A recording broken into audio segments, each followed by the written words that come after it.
दोस्तों इमेजिन करो कि रात के 12 बज रहे हैं बट आसमान में चांद नहीं बल्कि सूरज है। वक्त भले ही आधी रात का है मगर देखने से ऐसे लग रहा है जैसे दोपहर हो रही हो। सुनने में काफ़ी अजीब लग रहा है ना? वेल ये सुनने में जितना अजीब लग रहा है रियलिटी में उतना ही इंटरेस्टिंग है, क्योंकि इस दुनिया में वाकई में कुछ ऐसी जगहें एग्जिस्ट करती हैं जहाँ सूरज डूबता ही नहीं।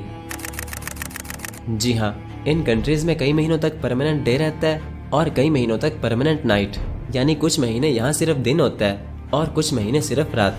तो आखिर ये कौन से कंट्रीज़ हैं और इन पर ये सब क्यों होता है, यही सब हम डिस्कस करने वाले हैं आज की इस वीडियो में। तो हमेशा की तरह ये वीडियो भी काफ़ी इंटरेस्टिंग होगा, इसीलिए इसको एंड तक देखते रहना। दोस्तों अगर बात करें कंट्रीज़ की तो इस दुनिया में टोटल 9 जगह ऐसी हैं जहाँ ये फिनोमेना क्रिएट होता है। Norway, Sweden, Finland, Iceland, Canada, Denmark, Russia, America और अंटार्कटिका। ये सब तो कंट्रीज़ हैं बट अंटार्कटिका एक कॉन्टिनेंट है, यानी इस दुनिया में टोटल 8 कंट्रीज़ और एक कॉन्टिनेंट ऐसा है जहाँ साल के कुछ महीने दिन रहता है और कुछ महीने सिर्फ रात। और ऐसा इन जगहों पर क्यों होता है, चलिए जानते हैं। दोस्तों जैसे कि हमें पता है कि अर्थ अपने एक्सिस पर 23.5 डिग्री टिल्ट है, तो ये सब इसी वजह से होता है, क्योंकि अगर अर्थ बिल्कुल सीधी होती यानी उसका टिल्ट बिल्कुल 0 डिग्री होता तो दिन और रात हर जगह सेम रहते। बट क्योंकि अर्थ टिल्ट हो जाती है तो अर्थ के ऊपर और नीचे वाली साइड्स पर ये अमेजिंग फिनोमेनास क्रिएट होते हैं। अर्थ के ऊपर वाले इस एरिया को हम आर्कटिक सर्कल कहते हैं और नीचे वाले इस एरिया को एंटार्क्टिक सर्कल।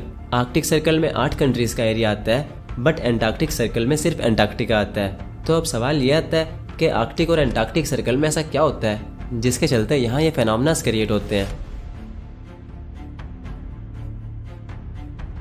तो दोस्तों जैसे कि मैंने बताया कि अर्थ 23.5 डिग्री टिल्ट है, तो जब समर्स का टाइम होता है तो कुछ महीनों तक आर्कटिक सर्कल सारा टाइम सनलाइट में रहता है। अर्थ कॉन्टिन्यूसली स्पिन करती रहती है जिसकी वजह से इस साइड पर नाइट होती है और इस साइड पर डे। और अगर आप गौर करो तो आर्कटिक सर्कल आपको डे में ही दिख रहा होगा। भले ही अर्थ स्पिन कर रही है मगर आर्कटिक सर्कल अंधेरे में नहीं जा रहा। यही वजह है कि समर के कुछ महीने आर्कटिक सर्कल पर मौजूद कंट्रीज पर परमानेंट डे रहता है और यहाँ रात बिल्कुल भी नहीं होती। आर्कटिक सर्कल में वैसे तो 8 कंट्रीज आती हैं बट ऐसा नहीं है कि ये पूरे के पूरे कंट्रीज ही आर्कटिक सर्कल में आते हैं। आर्कटिक सर्कल में इन कंट्रीज के कुछ सिटीज आते हैं जहाँ काफ़ी लोग रहते हैं। अब आप डेफिनेटली ये सोच रहे होंगे कि ये सब देखने में कैसा लगता होगा, यानी एक परमानेंट डे दिखने में कैसा होगा। तो चलो देखते हैं। ये वीडियो एक टाइम लैप्स है जो दिखा रही है कि कैसे सूरज एक साइड से घूमकर दूसरी साइड पर जा रहा है बट डूब नहीं रहा। तो सूरज आर्कटिक सर्कल में कुछ ऐसे घूमता है जिसे हम मिडनाइट सन कहते हैं और यहाँ समर्स के कुछ महीने परमानेंट डे रहता है जिसे हम पोलर डे कहते हैं। तो वेल समर्स में तो आर्कटिक सर्कल पर पोलर डे होता है बट जब अर्थ सन की दूसरी साइड पर चली जाती है यानी जब विंटर्स होती हैं तो आर्कटिक सर्कल अंधेरे में चला जाता है। ये विंटर्स के कुछ महीने अंधेरे में ही रहता है जिसकी वजह से यहाँ एक परमानेंट नाइट क्रिएट हो जाती है जिसे हम पोलर नाइट कहते हैं, यानी इस दौरान आर्कटिक सर्कल पर दिन नहीं होता और यहाँ एक बहुत ही लंबी रात क्रिएट हो जाती है। तो अब हमने आर्कटिक सर्कल के बारे में तो जान लिया, तो चलो अब बात कर लेते हैं अंटार्कटिक सर्कल की। दोस्तों जैसे कि मैंने बताया कि अंटार्कटिक सर्कल अर्थ की नीचे वाली साइड पर होता है, तो ये आर्कटिक सर्कल का बिल्कुल उल्टा है। यानी जब समर के टाइम आर्कटिक सर्कल पर परमानेंट डे होता है तो अंटार्कटिक सर्कल पर परमानेंट नाइट होती है, और जब विंटर्स के टाइम आर्कटिक सर्कल पर परमानेंट नाइट होती है तो अंटार्कटिक सर्कल परमानेंट डे में आ जाता है। आर्कटिक सर्कल में तो टोटल 8 कंट्रीज का एरिया आता है बट अंटार्कटिक सर्कल में सिर्फ अंटार्कटिका आता है। अब अंटार्कटिका एक कॉन्टिनेंट है जो पूरे यूरोप से भी ज़्यादा बड़ा है। अंटार्कटिक सर्कल में ऑलमोस्ट सारा अंटार्कटिका आता है और साथ ही कुछ ओशन भी आता है, यानी अंटार्कटिक सर्कल पूरे अंटार्कटिका के साथ साथ काफ़ी सारे ओशन को भी कवर करता है। तो वेल अब हम ये जान चुके हैं कि आर्कटिक सर्कल और अंटार्कटिक सर्कल में क्या डिफरेंस है, तो चलो अब आगे बढ़ते हैं और जानते हैं कि यहाँ रहने वाले और यहाँ विजिट करने वाले लोग कैसा फील करते हैं। तो पहले बात कर लेते हैं आर्कटिक सर्कल की। दोस्तों अगर आर्कटिक सर्कल की बात करें तो यहाँ रहने वाले लोगों की ज़िंदगी बिल्कुल डिफरेंट होती है और यहाँ के मौसम और डे लाइट पैटर्न्स उनकी लाइफ को हमसे बिल्कुल डिफरेंट बना देते हैं। जैसे गर्मियों में यहाँ 24 घंटे दिन होता है और सर्दियों में 24 घंटे रात। तो पहली बार आने वालों को तो ये थोड़ा अजीब लगता है, लेकिन वहाँ रहने वालों को इसकी आदत होती है। गर्मियों में तो यहाँ का टेम्परेचर नॉर्मल रहता है बट सर्दियों में आर्कटिक सर्कल का टेम्परेचर एक्सट्रीमली कोल्ड हो जाता है, क्योंकि सर्दियों में कई महीनों तक यहाँ सूरज नहीं निकलता, जिसके चलते यहाँ के कुछ एरियाज का टेम्परेचर -50 डिग्री सेल्सियस तक भी गिर जाता है, जो कि दुनिया के सबसे कोल्डेस्ट टेम्परेचर्स में से एक है। इस दौरान यहाँ लोग ज़्यादा बाहर नहीं निकलते और जब भी निकलते हैं तो बहुत सारे मोटे कपड़े पहन कर निकलते हैं, क्योंकि ठंड बर्दाश्त करने लायक नहीं होती और यहाँ के लोग किसी भी मेटल ऑब्जेक्ट को टच नहीं करते क्योंकि स्किन चिपक सकती है। यहाँ रहने वाले लोगों को तो इन सब चीज़ों की आदत होती है, लेकिन उनका क्या जो यहाँ विजिट करने के लिए आते हैं। दोस्तों, जैसे कि मैंने बताया कि समर्स में लोग यहाँ मिडनाइट सन देखने के लिए आते हैं, तो उन्हें कैसा फील होता होगा बिना रात के। तो मिलिए नुसैर यासीन से। ये एक काफ़ी पॉपुलर कंटेंट क्रिएटर है जिनके यूट्यूब पर अराउंड 14 मिलियन सब्सक्राइबर्स हैं। तो ये जब ग्रीनलैंड गए थे, जो कि डेनमार्क में आता है, तो इन्होंने बताया था कि इन्हें वहाँ जाकर कैसा फील हुआ था। ये कहते हैं कि शुरू में तो इन्हें काफ़ी मज़ा आया जब इन्होंने रात को भी सूरज देखा। It's 11 p.m. at night and this is the sun. It doesn't go down. लेकिन जैसे जैसे वक्त गुजरता गया, इन्हें अंधेरे की याद आने लगी। This sounds like fun, but actually you will miss darkness. इनका कहना था कि अंधेरा बहुत ज़रूरी है, क्योंकि जब आपको टाइम पर सोना और जागना होता है तो अंधेरा आपकी बहुत हेल्प करता है। जब रात को अंधेरा होता है तो आप ज़्यादा अच्छा सोच पाते हो, और अंधेरा ही आपको एक्साइटेड करता है एक रोमांटिक डेट पर जाने के लिए। यानी अगर अंधेरा नहीं होगा तो ये सब भी नहीं होगा। ये कुछ दिन ग्रीनलैंड में रहने के बाद ये रियलाइज़ करते हैं कि बहुत कुछ ऐसा है जिसे हम नोटिस तो नहीं करते, लेकिन वो हमारी लाइफ में बहुत इंपॉर्टेंट रोल प्ले कर रहा होता है, जैसे अंधेरा। तो समर्स में जाने वाले लोग तो यहाँ कुछ ऐसा फील करते हैं। तो चलो अब बात करते हैं विंटर्स की। तो दोस्तों, आर्कटिक सर्कल में बहुत से लोग विजिट करते हैं, इवन के विंटर्स में भी। गर्मियों में तो लोग यहाँ मिडनाइट सन देखने के लिए आते हैं, बट सवाल ये आता है कि सर्दियों में लोग यहाँ क्यों आते हैं? क्योंकि सर्दियों में तो यहाँ कई कई महीनों तक सन निकलता ही नहीं है और टेम्परेचर भी एक्सट्रीमली कोल्ड हो जाता है। तो फिर लोग यहाँ क्या करने आते होंगे? तो दोस्तों, इसका जवाब है अरोराज। जी हाँ दोस्तों, वही अरोराज जिनका जिक्र मैं अपनी अक्सर वीडियोस में करता हूँ।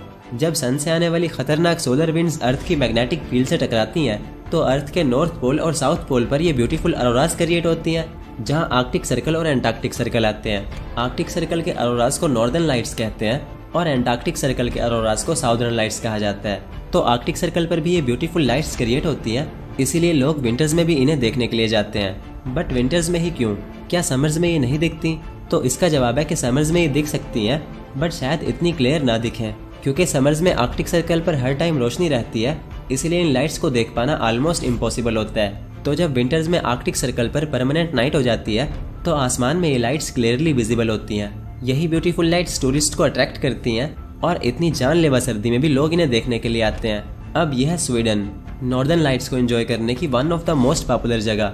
जब विंटर्स का टाइम होता है तो काफ़ी लोग इन लाइट्स को देखने के लिए स्वीडन भी आते हैं। अब स्वीडन में वैसे तो काफ़ी लोग गए हैं, बट हम बात करेंगे ध्रुव राठी की, क्योंकि ये इंडिया के one of the most popular content creator हैं जिन्हें हर कोई जानता है। तो ये अपनी वाइफ यूली के साथ एक बार स्वीडन गए थे, जिसका एक्सपीरियंस इन्होंने इस वाली वीडियो में शेयर किया था। ये स्वीडन में एक आइस होटल में रुके थे, जहां इन्हें बहुत ठंड लगी थी। तो देखो ये क्या कहते हैं। आइडिया फ्लॉप रहा आइस होटल में सोने का।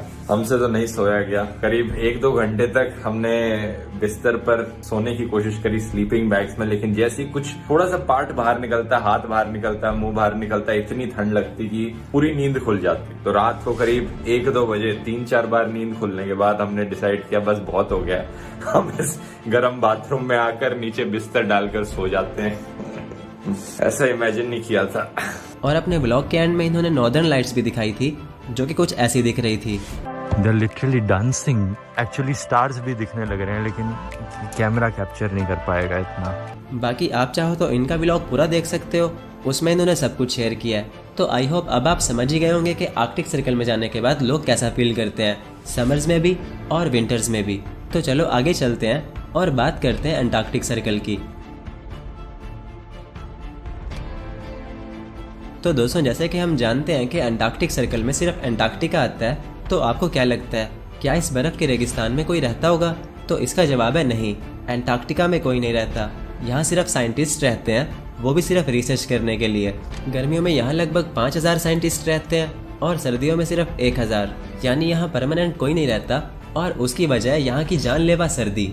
अंटार्कटिका का टेम्परेचर -90 डिग्री सेल्सियस तक भी चला जाता है, जो कि इसे पूरी दुनिया की सबसे ठंडी जगह बनाता है। तो अंटार्कटिका पर मैं एक डिटेल्ड वीडियो बनाने का सोच रहा हूँ, जो कि जल्द आपको मेरे चैनल पर देखने को मिलेगी। वेल, टॉपिक पर वापस आते हैं। दोस्तों, अंटार्कटिका में कोई भी नहीं रहता और यहाँ रहना भी नहीं चाहेगा, बट काफ़ी लोग यहाँ विजिट करते हैं और यहाँ की ब्यूटी को एंजॉय करते हैं। समर्स में तो यहाँ कोई विजिट नहीं करता, बट विंटर्स में बहुत लोग करते हैं। अब आप सोच रहे होंगे कि विंटर्स में क्यों, बिकॉज विंटर्स में तो यहाँ और भी सर्दी हो जाती होगी ना। तो इसका जवाब है नहीं, विंटर्स में अंटार्कटिका पर सर्दी नहीं बल्कि गर्मी होती है, क्योंकि अर्थ 23.5 डिग्री टिल्ट है। यानी जब ऊपर वाले एरिया पर समर होती है तो अर्थ के नीचे वाले एरिया में, यानी जहाँ पर अंटार्कटिका है, वहाँ विंटर्स हो जाती हैं। ऐसे ही जब ऊपर विंटर्स होती हैं तो अंटार्कटिका पर समर्स हो जाती हैं। यानी जब लोग विंटर के सीजन में अंटार्कटिका जाते हैं तो अंटार्कटिका पर एक्चुअली समर्स चल रही होती हैं। बाकी अंटार्कटिका में जाने के बाद लोग कैसा फील करते हैं, इसके बारे में हम डिटेल से जानेंगे हमारी अंटार्कटिका वाली वीडियो में, क्योंकि मुझे लगता है कि ये वीडियो लंबा हो जाएगा, इसीलिए इसको यहीं पर एंड करते हैं। तो आज के लिए इतना ही। आई होप आपको आज का मेरा ये वीडियो अच्छा लगा होगा, इसीलिए इसको एक लाइक कर दो। बाकी अगर अंटार्कटिका वाली वीडियो आ चुकी है वो आपको स्क्रीन पर दिख रही होगी, और अगर वो अभी तक नहीं आई तो स्क्रीन पर आपको कुछ रैंडम वीडियोस दिख रहे होंगे। इनमें से आपको जो अच्छा लगे उस पर क्लिक कर लो, और जाने से पहले चैनल को फॉलो और सब्सक्राइब भी करते जाओ, क्योंकि यहाँ आपको ऐसी अमेजिंग वीडियोस मिलती रहेंगी।